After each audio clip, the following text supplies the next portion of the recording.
Nibyo reka mbasuze kandi mbahe ikaze mbifurize kugubwa neza kuri uyu munsi wa none tariki 15 z'ukwezi kwa gatanu mwaka wa 2026 turagarutse none muri studio aho tugiye kubana makuru n'ibiganiro bigezweho tugaruka kandi tukibanda mu burasirazuba bwa Repubulika Demokarasi ya Kongo kuri mikoro ni Bosco iri ni John Fuari nanjye ugiye kuyabagezaho hano kuri Umuyoboro aho tubana umunsi ku wundi suza cyane abantu bari mu Burundi, abantu bari Uganda, Repubulika Demokarasi ya Kongo, abantu bari muri Kenya, Tanzania ndetse muri Amerika n'andi mu bice bigiye bitandukanye kabisa tutabashije kubabwira namwe reka mbasuze. Aya masaha rero turi mu masaha ya kumanwa hano iwacu kubera ko turi mu masaha kabisa agera mu masaha ya saa 7 ubwo niteretse hano muri studio imbere y'izi mikoro aho tugiye kureba rero amakuru agezweho cyangwa se amakuru adasanzwe. Turerekeza Bunagana, abarwanyi umutwe twaje intwara 23 bashyize ingamba zidasanzwe zigamije kurinda uyu mujyi wa Bunagana mu rwego rwo gukumira kwasha kuba bitero bitunguranye bishaka guhitanira bamwe mu bayobozi b'uyu mutwe bayobora muri utu duce nk'uko amakuru yaturukagayo yarimo kubitangaza ko igisirikare cya leta ya Repubulika Demokarasi ya Kongo FARDC kirimo kiragerageza gukora izo operation. Muri teritwari ya Masisi wazalendo bishe umuyobozi wa M23 wari umaze amasaha makeya agiyeho nk'uko aya makuru nayo tuza kuyabagezaho. Turaza kubabwira rwose uko byagenze ndetse nuko byifashe hano nk'uko nanone biravugwa ko mu mudugudu wa Kateku aha nanone ni muri teritwari ya Warikare naho ngo hagaragaye ikibazo gikomeye cyane kubera ko naho hari umuyobozi wa M23 wahiciwe.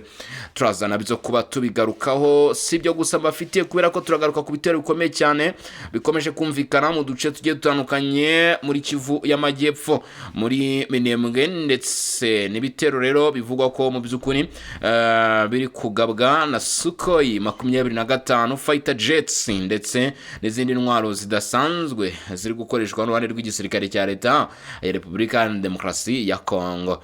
Turagaruka ku makuru akomeye cyane y'abarwanyi ba FC23 bagaragaje ko batiteguye kubahiriza agahenge k'imirwano gaherutse kwemezwa, no kuvuga mu magambo make ko badateze guhagarika imirwano ndetse n'ibitero bikomeye cyane bagomeje kugenda bagaba mu duce tugiye dutandukanye. Uyu mutwe biravuga ko wanakoze impinduka zidasanzwe mu buyobozi bwabo ndetse ufata n'abarimo ababarizwaga muri twirwaneho ubashyira muri staff yabo cyangwa se mu buyobozi bukuru bwo hejuru bwizi nyeshyamba. Aya ni amakuru yose tugiye kuba twagarukaho, gusa murabizi ko tuba tubafite n'andi makuru atandukanye abagezweho tuba tugomba kuba twabatangariza cyangwa se twababwira mu by'ukuri hano kuri LE15 kuri mikoro nk'uko nabibabwiye ndi Bosco ninjye ugiye kuyabagezaho. Hanyuma rero nimwibagirwe gukanda subscribe cyangwa se sabone, nimwibagirwe gukanda subscribe cyangwa se sabone, nimwibagirwe kandi likinga iki kiganiro ndetse niba ngombwa ube wanasharinga aya makuru agere ku bandi benshi. Suza abanwanyi abatara mukabisa mudukurikirana muri iyo mu mujyi wa Goma nubwo bitifashe neza ariko mukavuga bati reka tubanze tubatera indamukanyo rwose nanjye reka mbabwire nti indamukanyo yanjye rwose ndimo ndayibagezaho. Rero reka twinjire kuri amakuru akomeye cyane mbere ko tugaruka no ku mirwano iri kwano muri bice bya Warikare Masisi yahitanye abayobozi ba 23 ndetse tukerekeza no muri Kivu y'Amajyepfo ari bitero bikomeye cyane abarwanyi b'umutwe twaje mu 23 bakomeje kwikoma. Aya makuru rero unyemere nyahere Bunagana. Amakuru aturuka Bunagana aravuga ko ubuyobozi bw'umutwe wa 23 barizwa muri aka gace bashyizeho ingamba zikomeye cyane zigamije kurinda umutekano by'umwihariko w'abayobozi bayobora aka gace. Biravuga ko abakomando kabo hariwe bazwi nk'abanyadushoka b'umutwe wa 23 bashyizwe ku ngo zose z'abayobozi b'uyu mutwe ndetse kandi ama operation agiye atandukanye yakomeje kugenda agaragaraho imodoka zirimo convoy zakomeje kugenda zigaragara zicaracara muri uyu mujyi wa Bunagana ndetse n'ahandi mu wasatire agiye atandukanye. Ngibi ngo biri gukorwa nyuma y'uko hamenyekanye amakuru avuga yuko mu by'ukuri igisirikare cya leta ya Repubulika Demokarasi ya Kongo FARDC cyaba kirimo gutegura operation karabutaka ikomeye cyane igamije guhitana bamwe mu bayobozi bakomanda kabo hariwe ba AFC 23 bayobora uyu mujyi wa Bunagana.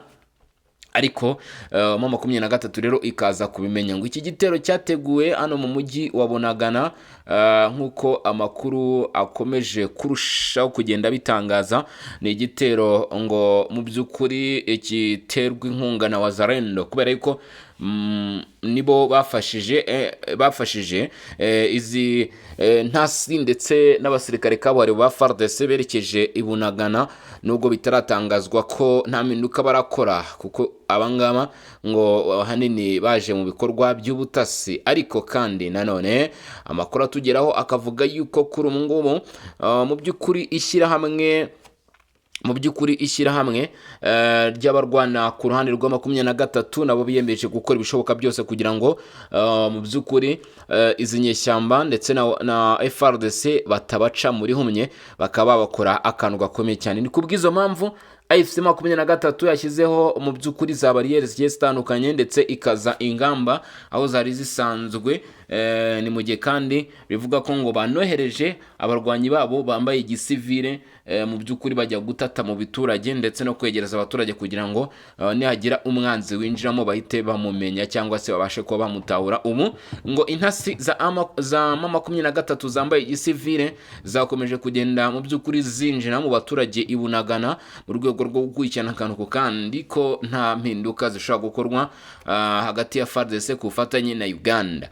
Amakuru ari guturuka rero i Bunagana yihutirwaga cyane, nagira ngo manze mbagezeho, ubundi rero twinjire nanone no mu yandi makuru akomeye cyane.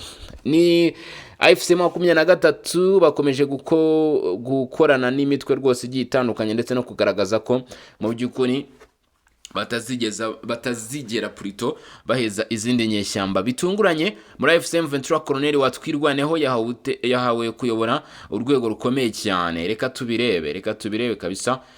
Ihuriro rya AFC M23 rikomeje gukora impinduka zikomeye mu nzego zaryo za gisirikare n'ubuyobozi mu rwego rwo gukomeza kwagura ibikorwa byaryo mu burasirazuba bwa Repubulika ya Demokarasi ya Kongo. Amakuru mashya agaragaza ko bamwe mu bayobozi bakomeye bahawe inshingano nshya zirimo kuyobora uduce tugiye dutandukanye ndetse n'amadiviziyo ndetse no gukurikirana ibikorwa by'intambara mu bice bikomeye bya Kivu.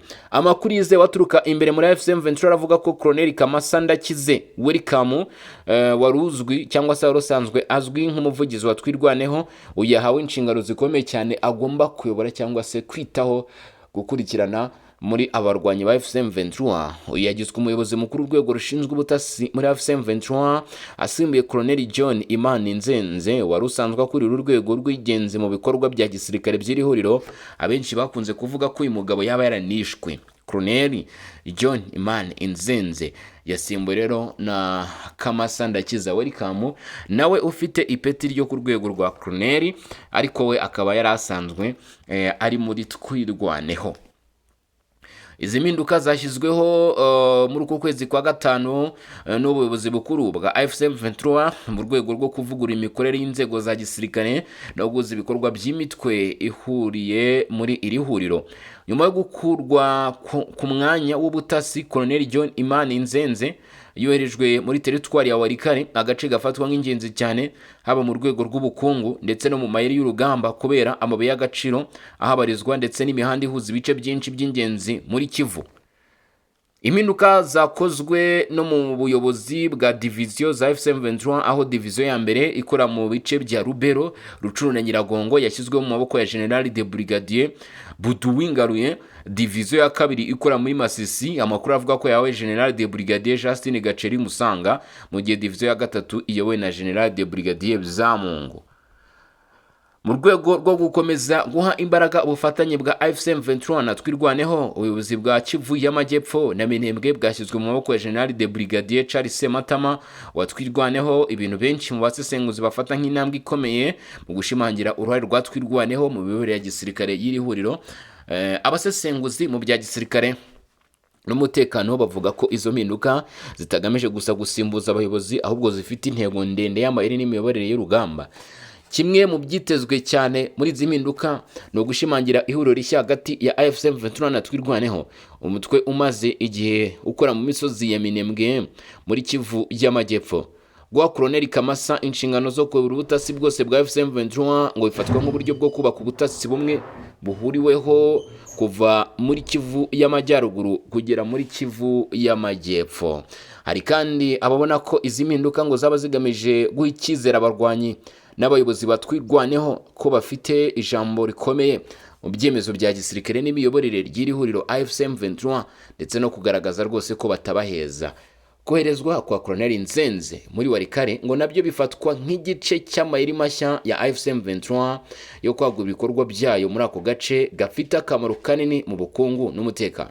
Warikare ndetse n'ibice bimwe bya Kivu y'Amajyepfo bikomeje kuvugwamo ibikorwa bya gisirikare hagati ya AFC M23 n'ingabo za FARDC zifatanyije n'abacancuro ndetse n'indi mitwe irwanya ihuriro. Abasesenguzi bavuga ko AFC M23 ishobora kuba iri gutegura uburyo bwo gukomeza kugenzura inzira z'ubucuruzi bw'amabuye y'agaciro ndetse n'utundi duce twifashishwa mu bikorwa bya gisirikare. Iziminduka kandi zije nyuma y'igihe havugwa ibitero bya drone byasengereje ku buryo bukomeye cyane umutwe wa 23 ndetse n'ibikorwa by'ubutasi byo mu kirere bikorwa na FARDC ifashishijwe drone. Amakuru aturuka bakurikirana hafi intambara mu burasirazuba bwa Congo avuga ko ubuyobozi bwa AFC M23 bushobora kuba bushaka kuvugura uburyo bwo kurinda abayobozi bakuru biri huriro barimo General Sultan Makenga ndetse na Colonel Iranga.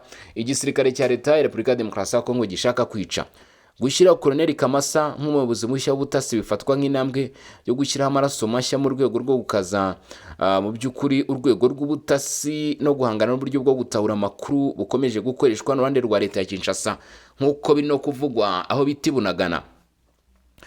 Izi rero akaba ari impinduka zikomeye cyane ziri kuvugwa muri abarwanyi b'umutwe witwaje intwaro wa 23 na kumiro Wazalendo bagaragaje ko bari ku rwego ruhanitse ariko bihita bibikurishaririye mu matwi ya AFC M23.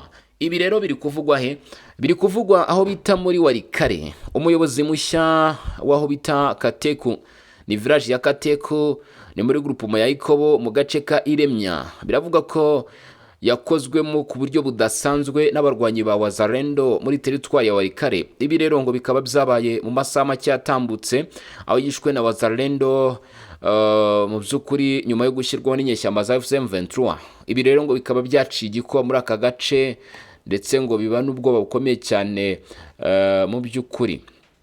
Impamvu y'ubwo bwicanyi rero ntiramenyekana neza, gusa icyakora amwe mu bakurikirana hafi muri aka gace bavuga ko mu by'ukuri ibirongo byashingiye ku buyobozi.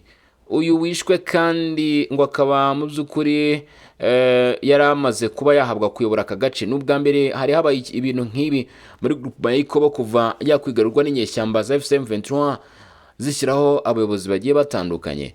Ibi rero biravuga ko ngo gukorwa gutya aho Abazalendo bahitanye umurwanyi wa AFC 23 cyangwa se umuyobozi warushyizweho bigaragaza ukutishimira ubuyobozi bwa 23 ndetse no gushaka ko aba barwanyi bava mu bice birimo kugenda bigenzurwa n'uruhande rw'igisirikare cya leta ya Repubulika ya Demokarasi ya Kongo mu gihe byaba bigishoboka.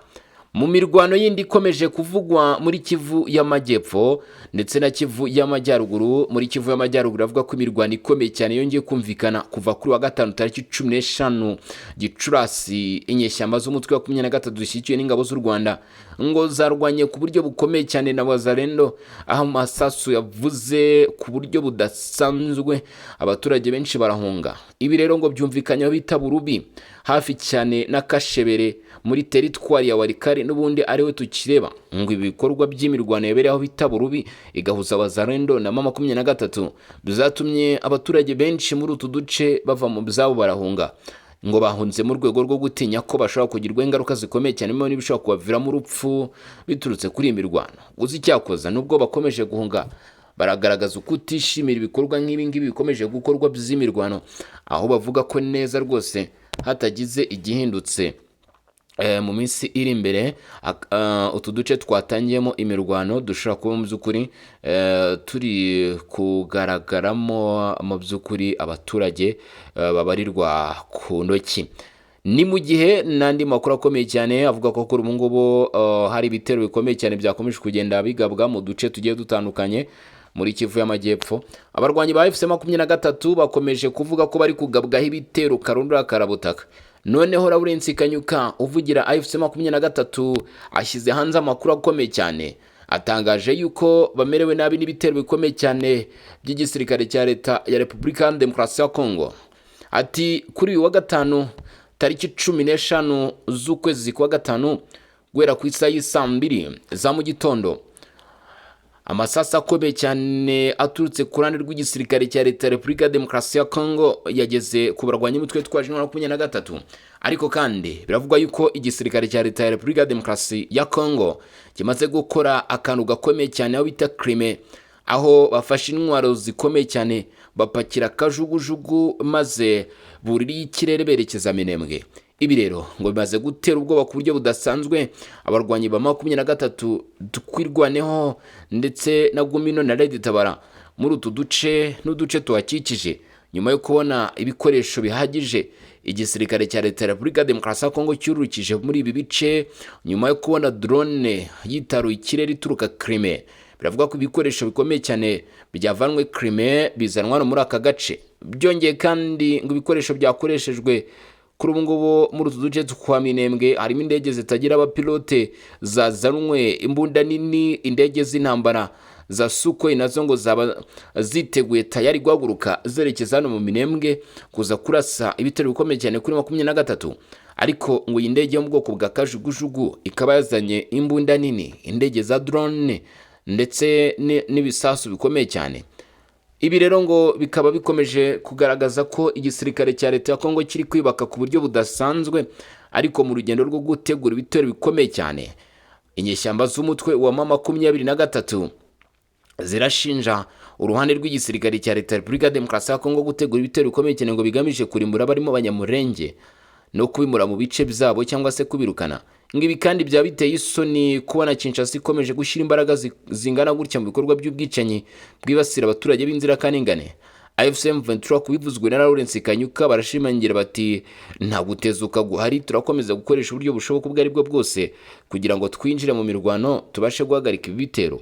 Ibi Lawrence Kanyuka avuze kuri uyu wa 15 z'ukwezi kwa gatanu, biraza bisatira indi makuru akomeye cyane amaze iminsi avuzwe n'izi nyeshyamba.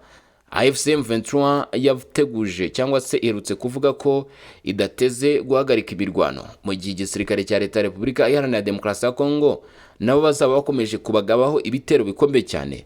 Ku munsi w'ejo tariki 14 z'ukwezi kwa gatanu, byari ku munsi wa 4 w'icyumweru, AFC M23 bacishije agatoki ku ijosi bati ntituzakomeza kwihangana, baca amarenga yo kongera gusubira mu mirwano.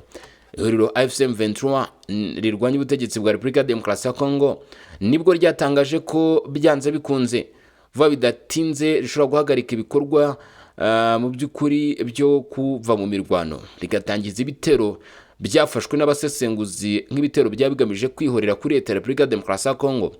Iri huriro AFC M23 rivuga ko ridashobora gukomeza kubahiriza agahenge mu gihe urundi ruhande rukomeje ibikorwa by'intambara umunsi ku wundi.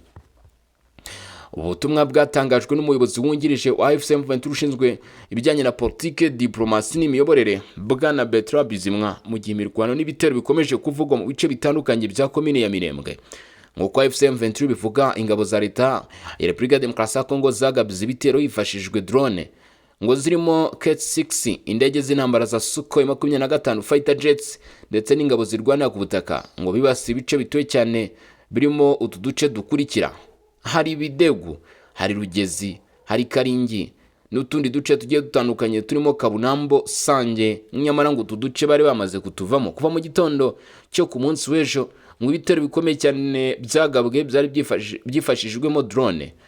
Umuvugizi wa AFC M23 Lawrence Kanyuka nawe yungamo akavuga kandi ko drone z'ingabo za leta by'umwihariko zo mu bwoko bwa CH4 zagaragaye mu kirere muri teritwari ya Masisi na Rucuru na Karehe, byongera gushimangira ubushotoranyi buri gukorwa n'uruhande rw'igisirikare cya leta ya Repubulika ya Demokarasi ya Kongo no kurenga imirongo yo guhagarika imirwano.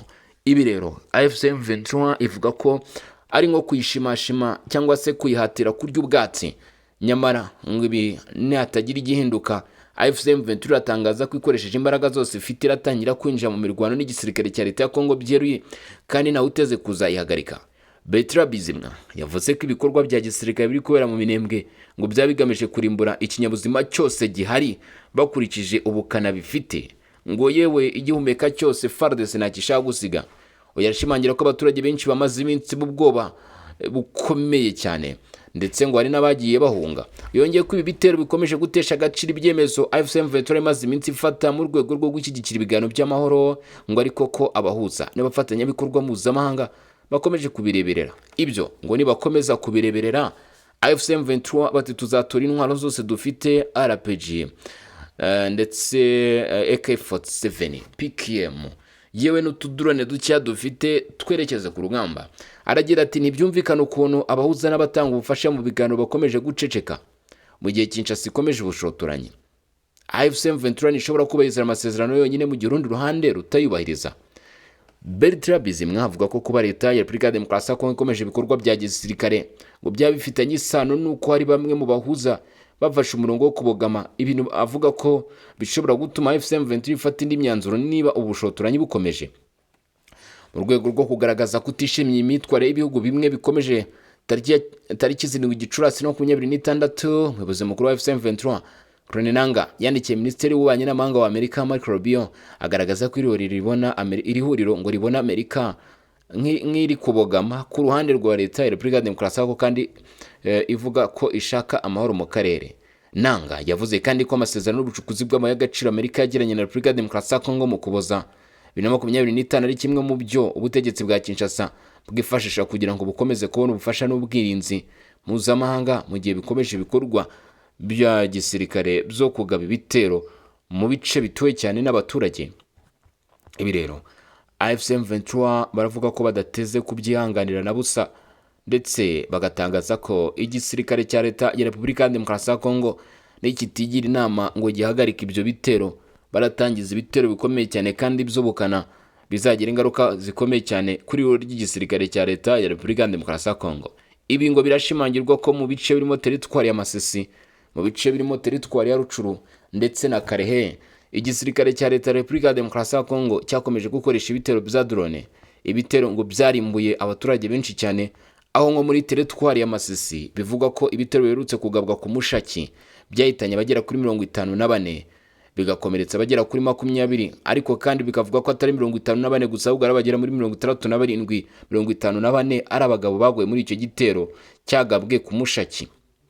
Aya ni amakuru akomeye cyane rero akomeje kugenda avugwa nk'uko bivugwa kugeza kuri ngo Burubi hafi na Kashebere hari kubera imirwano, ndetse kandi nanone igisirikare cya leta ya Repubulika ya Demokarasi ya Kongo cyazanye ibikoresho minembwe bikuwe Crimea. Bunagana M23 yashyize ingamba zikomeye cyane zo gukurikirana uyu mujyi ndetse no kwirinda ibitero bishobora guhitana abayobozi bitunguranye. Ndetse kandi nanone kuri ngubu kugeza kuri ngubu biravuga ko Katogota abarwanya M23 bakomeje gusubira inyuma, ariko kandi ngo biri gukorwa n'izi nyeshyamba bitize n'uruhande rwa leta ya Kongo.